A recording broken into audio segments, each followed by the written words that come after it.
Have you ever wondered what would happen if an ancient, ruthless empire decided to wipe out an entire peaceful civilization, leaving them with no allies, no hope? What if the only force capable of stopping them was a mysterious, unknown species that had barely made its mark on the galaxy? How would humanity respond when faced with such an impossible challenge? Welcome to HFY Sci-Fi Love and War Story, where we dive into stories of unimaginable wars, alliances, and the extraordinary strength of humanity. In today's episode, we'll explore how humanity's swift and decisive action turned the tide in a desperate struggle for survival, and how the very existence of a species once considered weak reshaped the fate of an entire galaxy.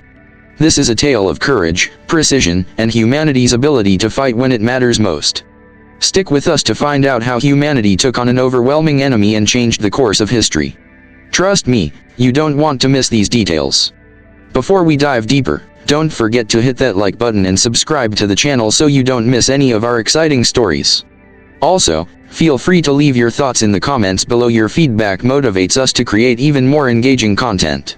Remember, this video is packed with crucial details.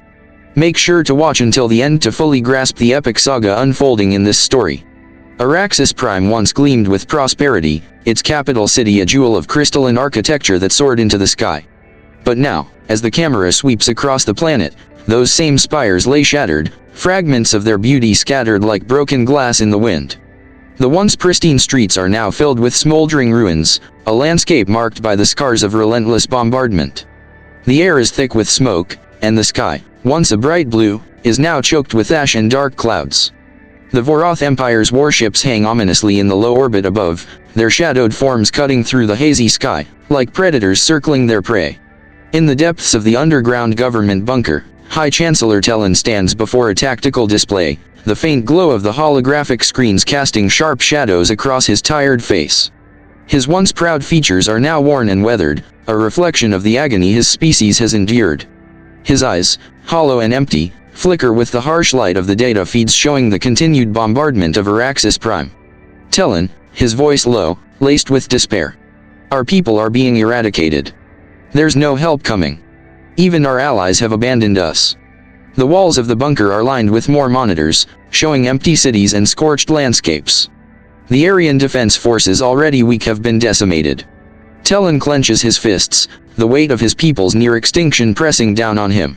His staff, silent around him, share the same grim realization. Their world is dying, and no one is coming to save them. The feeling of defeat permeates the room, hanging heavy like a dark cloud.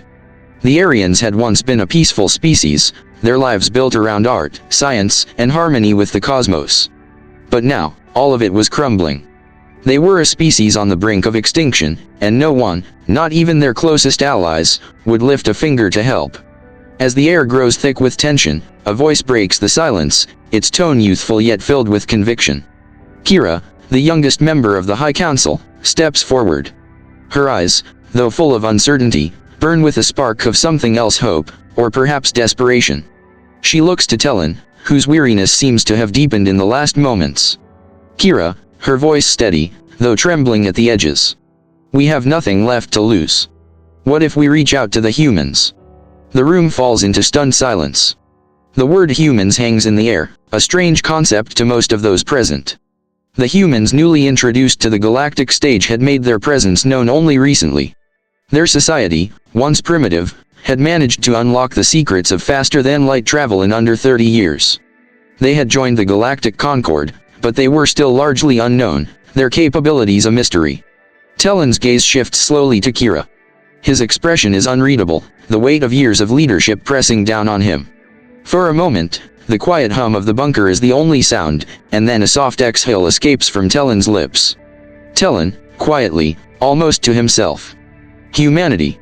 His voice trails off, thoughts racing. The idea of contacting a species they barely know, one that had remained distant and neutral until now, seems like a gamble, a last desperate move. Yet, in the depths of his despair, something stirs within him. The humans had nothing to gain from this conflict, no treaties, no obligations, no alliances with either the Arians or the Vorath. And yet, they were the only major species that hadn't explicitly refused to help. The thought that they might stand with the Arians, despite everything, lingers in his mind. Kira steps forward, her gaze meeting Chen's with unwavering resolve. Kira, earnestly. They are the only ones left. We have no allies, no other options. The Vorath are too strong, but humanity, they're an unknown force. Perhaps they will answer. The other council members exchange uneasy glances. Some are hesitant, others outright skeptical. How could the humans, so new and untested, be the solution? Their culture, their technology, their military strength, everything about humanity was a mystery. And yet, Kira's words resonate with truth. The Arians' situation has become so dire that they have nothing left to lose. Chen, pausing, a heavy sigh escaping him. Send the message. His voice is firm, the decision made. They will take the risk. They have no other choice.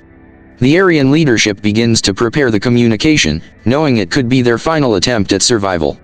The screen fades to black as the message is composed, a desperate plea, raw and vulnerable. Chen watches as the words are typed onto the screen, each letter a call for help from a species on the brink of annihilation.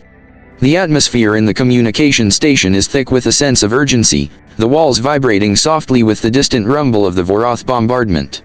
The room is dimly lit, the only light emanating from the flickering holographic screens scattered across the space. The glow of the monitors casts sharp, eerie shadows on the faces of the Arian leadership, their expressions drawn in hollow from weeks of stress and despair. Chen stands at the head of the room, his hands clenched tightly behind his back as he watches the officers prepare the final distress message. Around him, the room is quiet, the weight of the situation pressing down on everyone present.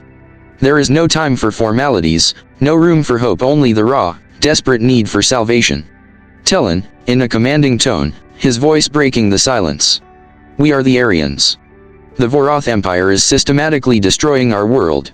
We have no allies left. Please, help us. His words hang in the air, stark and unpolished. There's no flourish, no diplomacy, just the truth of their plight.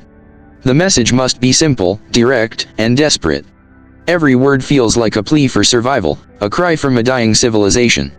The communication officers work swiftly, transmitting the message across every available channel, every frequency they can access. The holographic screens flash as the message is sent out, its raw urgency reaching across the stars. The transmission pulses through the deep void of space, a signal shot into the unknown, hoping against hope that someone, anyone, will hear it. Outside, the bombardment continues, a constant barrage of destruction. But in the communication room, time seems to slow down, each second stretching out as the fate of an entire species is left in the hands of a distant, unknown people. The message has been sent. Now, they wait. Hours pass in the command center, each one filled with an oppressive silence, broken only by the occasional rattle of the walls as the Vorath warships continue their devastating assault. The lights flicker intermittently, casting long shadows across the tactical display screens, which now show only an empty sky where hope once stood. The Arians' attempts at defense have all failed. The city is burning, and the world is falling apart. Then, suddenly, the communication console hums to life, and the steady beep of an incoming transmission cuts through the tension. It's a sound the Arian leadership had almost forgotten, the sound of a response. The transmission crackles, static buzzing in the air before the screen resolves itself. The face of a human officer, calm and composed, appears. She is dressed in a dark uniform, adorned with minimal insignia. There's no hesitation in her eyes, no soft words, just an unwavering focus that seems both foreign and reassuring to the desperate Arians. Admiral Chen, her voice calm and direct. We have received your distress call. Help is on the way. Please send us the coordinates of all Vorath fleet positions. Chen stands frozen, unable to speak for a moment. Her words, so simple, so sure, seem almost impossible. In his mind, he had prepared for a rejection, or worse, no response at all. But this is different. There are no questions, no hesitations. Just a promise, help is on the way. For the first time in weeks, the crushing weight of hopelessness lifts ever so slightly. The room is silent, every Arian in the command center staring at the screen, unable to process the magnitude of what they're hearing. Chen, in disbelief, almost whispering to himself. Help is coming. His heart races as he looks around the room. The human fleet, once thought of as a distant, unknown force, is now a glimmer of hope on the horizon.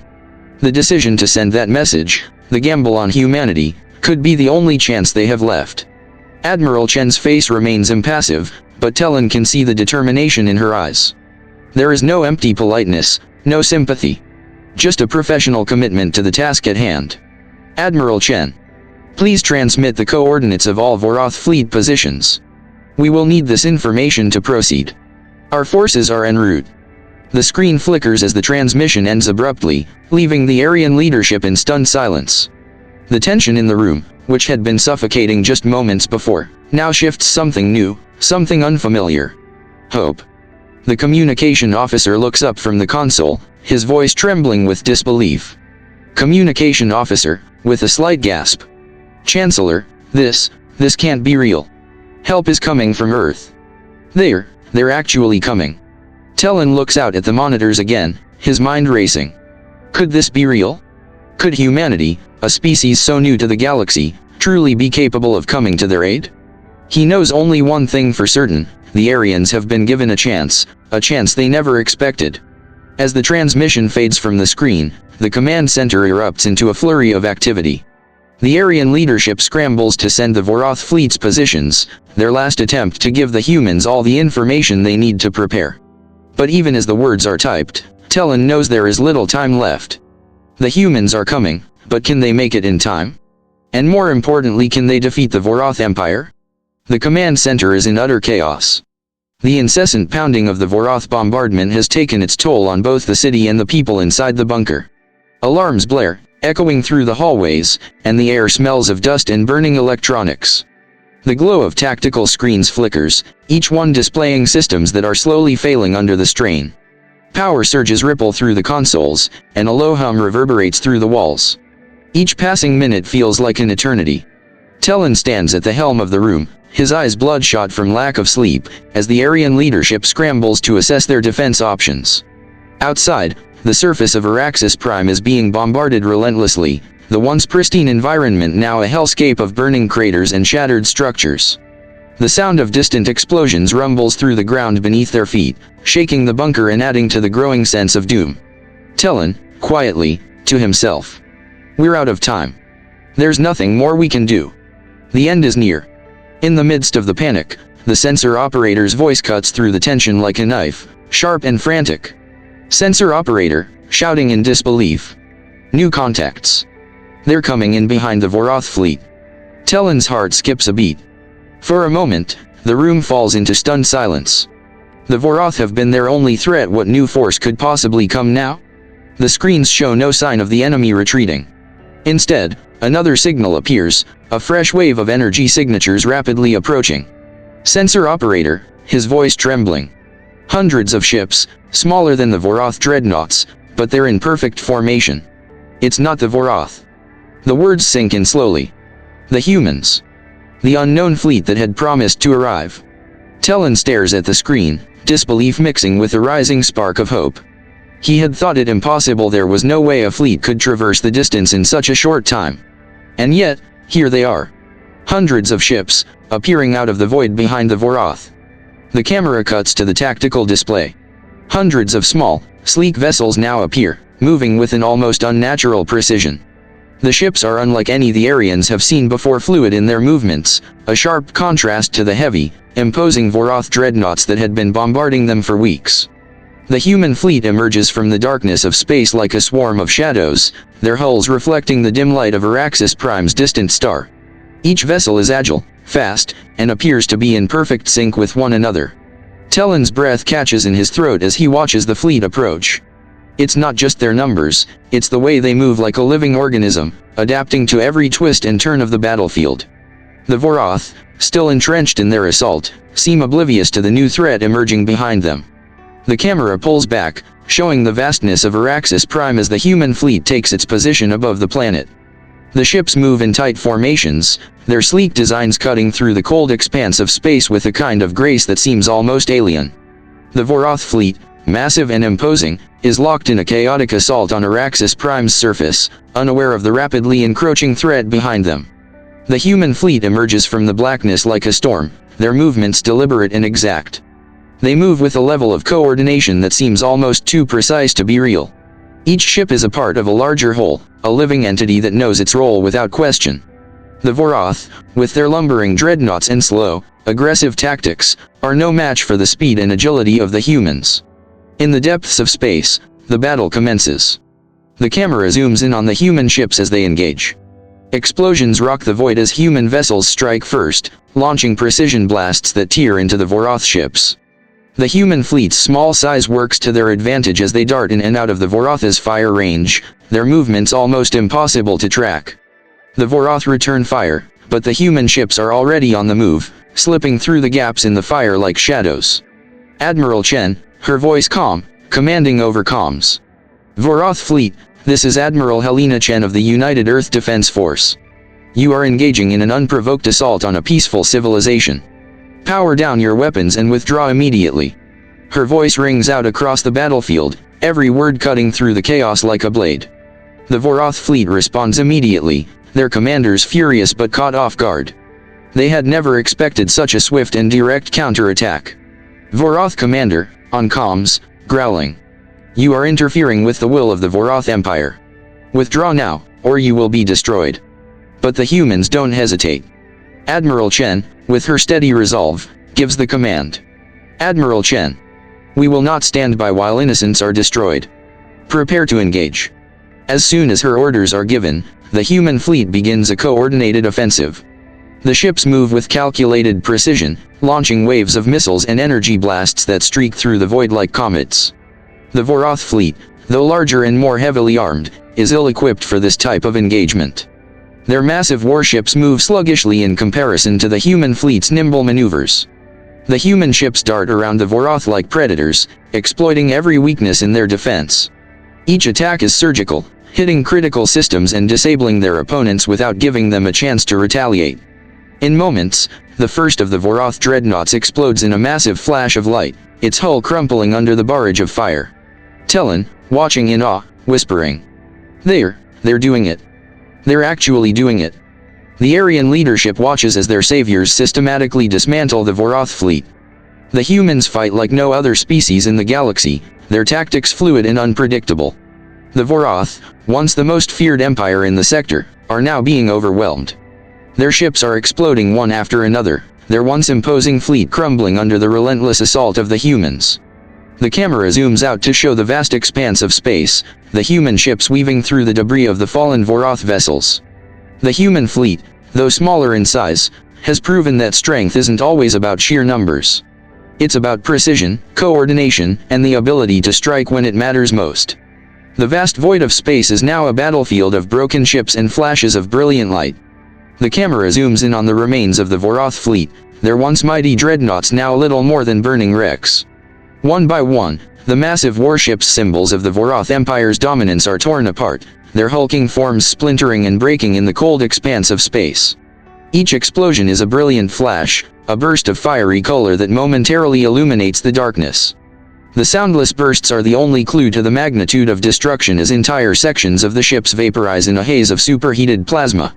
The human fleet, small in comparison but impossibly fast, darts in and out of the debris like shadows, moving with an elegance that seems almost unnatural. Their sleek, agile ships weave through the remains of the fallen ships, evading fire with calculated grace.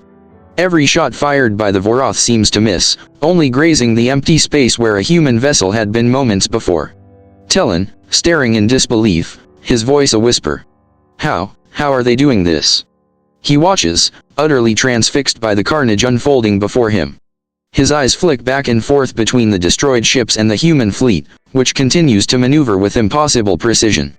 The human vessels seem to move as though they were born from the very fabric of space itself, bending the rules of physics with each sharp turn, each evasive maneuver. They appear almost ethereal, like a force of nature, a deadly storm in space that cannot be outrun or outmatched.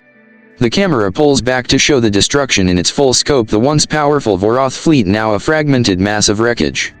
The humans, despite their smaller numbers, have managed to outclass the Vorath at every turn. Their tactics are flawless, their firepower devastating. And the Vorath, once proud and mighty, are slowly being overwhelmed. Chen, whispering, unable to tear his gaze away from the display. This is impossible.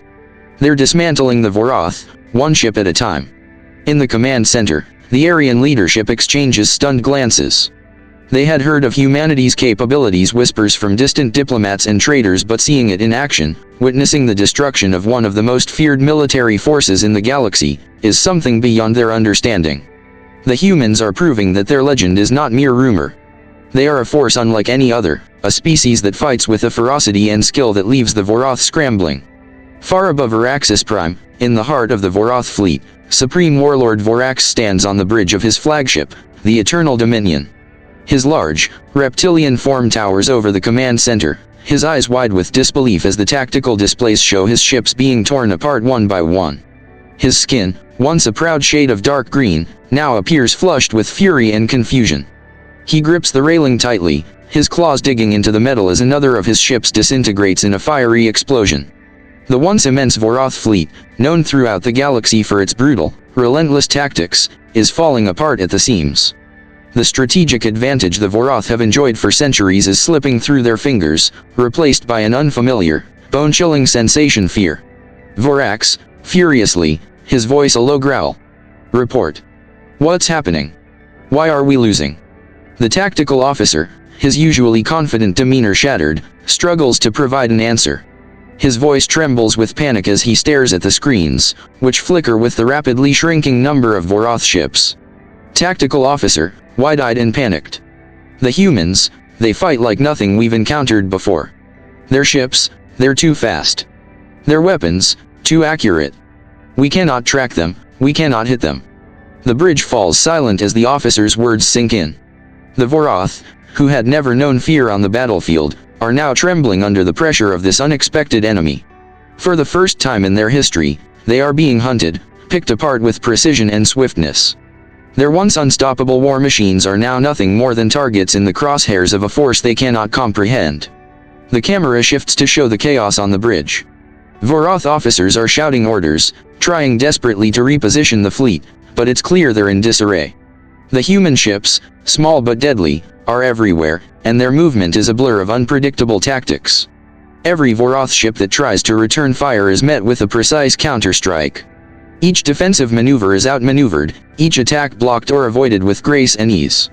Vorax, his voice trembling with anger and disbelief. They're too fast. They're moving like shadows.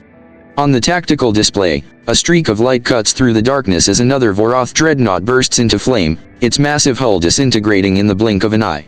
The image flickers briefly, showing the human fleet as a swarm of precision strikes, relentlessly wearing down the mighty Vorath Empire piece by piece.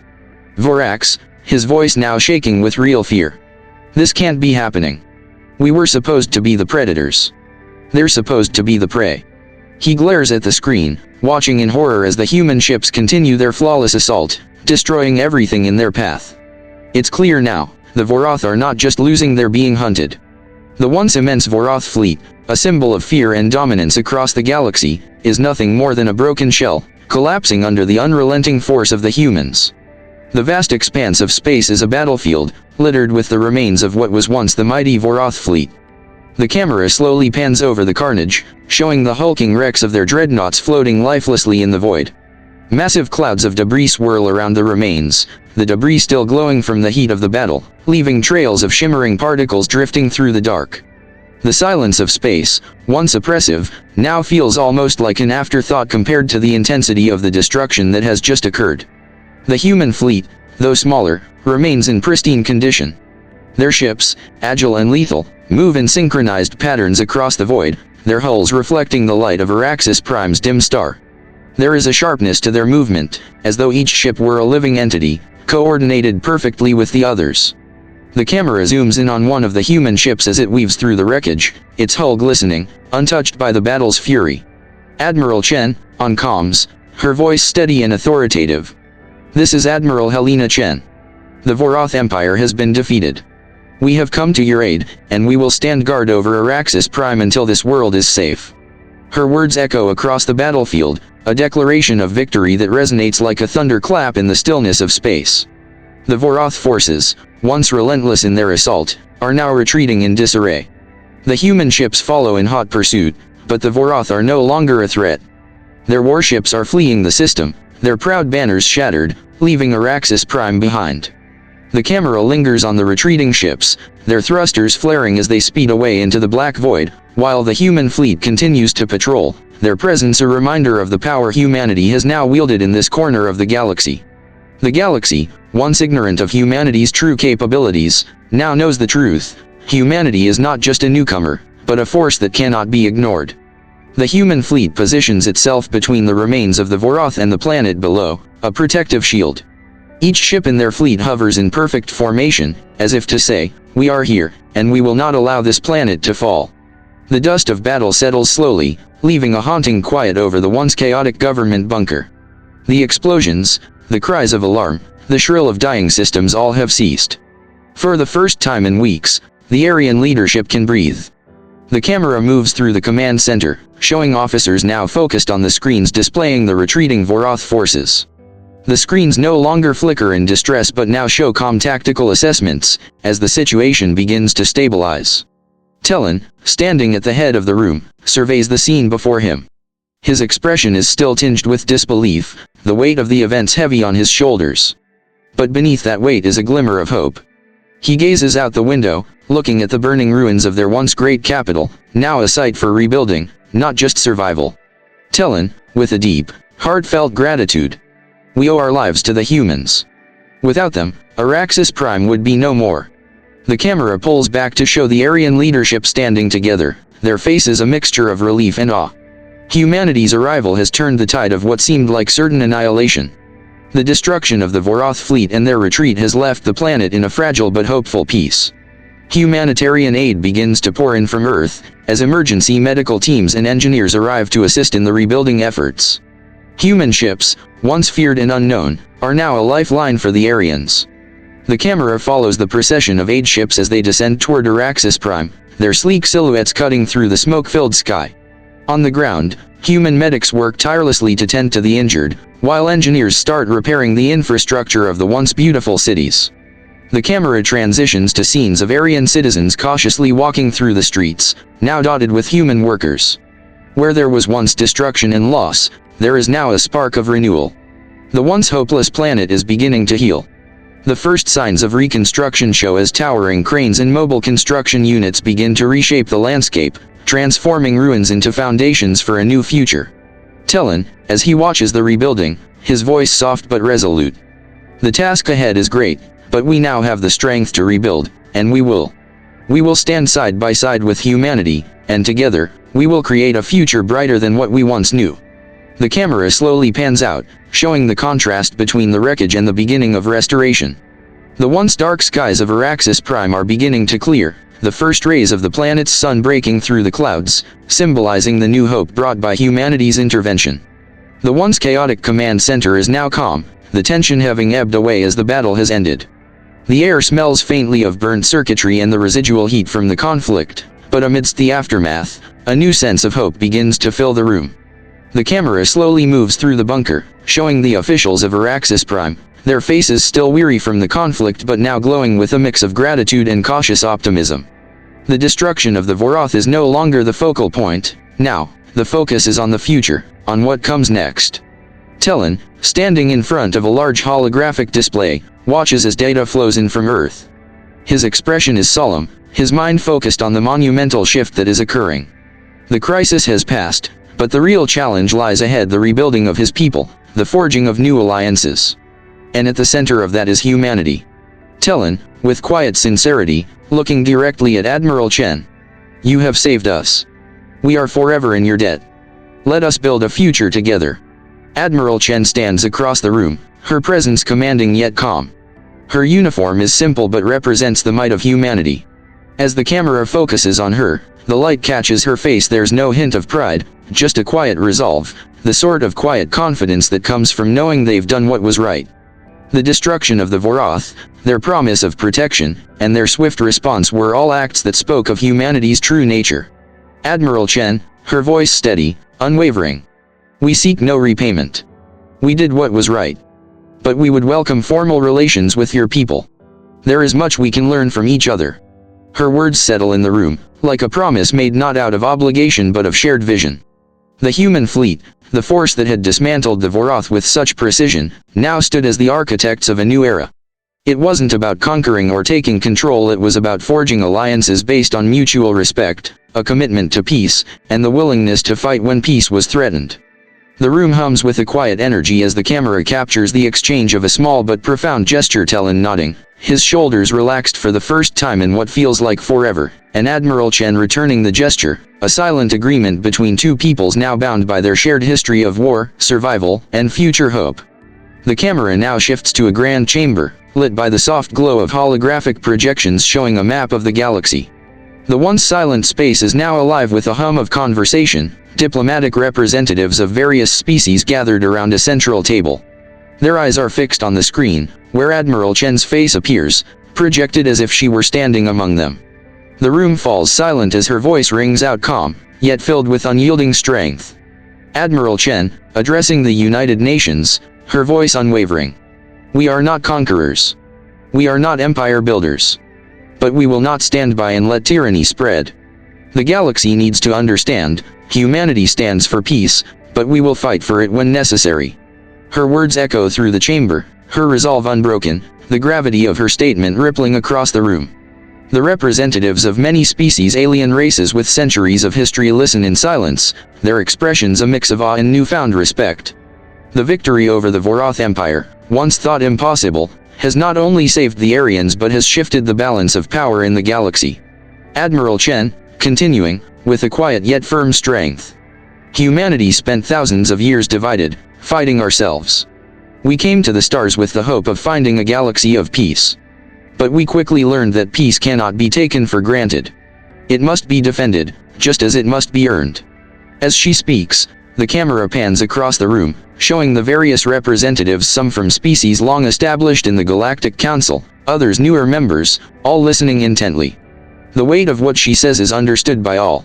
Humanity, once an isolated species, now stands at the forefront of a galactic reckoning. The message is clear: humans are not to be underestimated. Admiral Chen. We fought for Araxis Prime, and we would do it again for any world threatened by tyranny. But we also seek peace, not through dominance, but through cooperation. Let us work together to build a future where all species, not just humanity, can thrive. The camera pulls back as her image fades from the central screen, leaving a lingering silence in the room. The representatives glance at each other, murmurs passing through the gathered assembly. The weight of her words hangs in the air, a powerful reminder that the galaxy is entering a new era, one where humanity's legacy will not be defined by conquest but by its unwavering commitment to peace, cooperation, and, when necessary, war. The camera pans over the room again, now filled with a new energy, an energy that signals a shift in the galaxy's future. For the first time, humanity has shown that they are not simply a young species, they are a force to be reckoned with, one that will shape the fate of the galaxy for years to come. As the final shot lingers on the representatives, their faces a mixture of respect and contemplation, it becomes clear that this moment, this victory, will forever change the course of history. Humanity, once seen as an unknown, has now carved out a place for itself among the stars, not as conquerors, but as guardians of peace, ready to face whatever the galaxy may throw their way. So, what do you think? How could such a young species as humanity rise to face an existential threat and change the galaxy forever? Could there be more stories like this, hidden among the stars? We want to hear your thoughts. Once again, make sure to like, subscribe, and comment below with your insights. Your input is key to our growth. Thanks for watching HFY Sci-Fi Love and War Story, and we look forward to sharing even more of the galaxy's mysteries with you.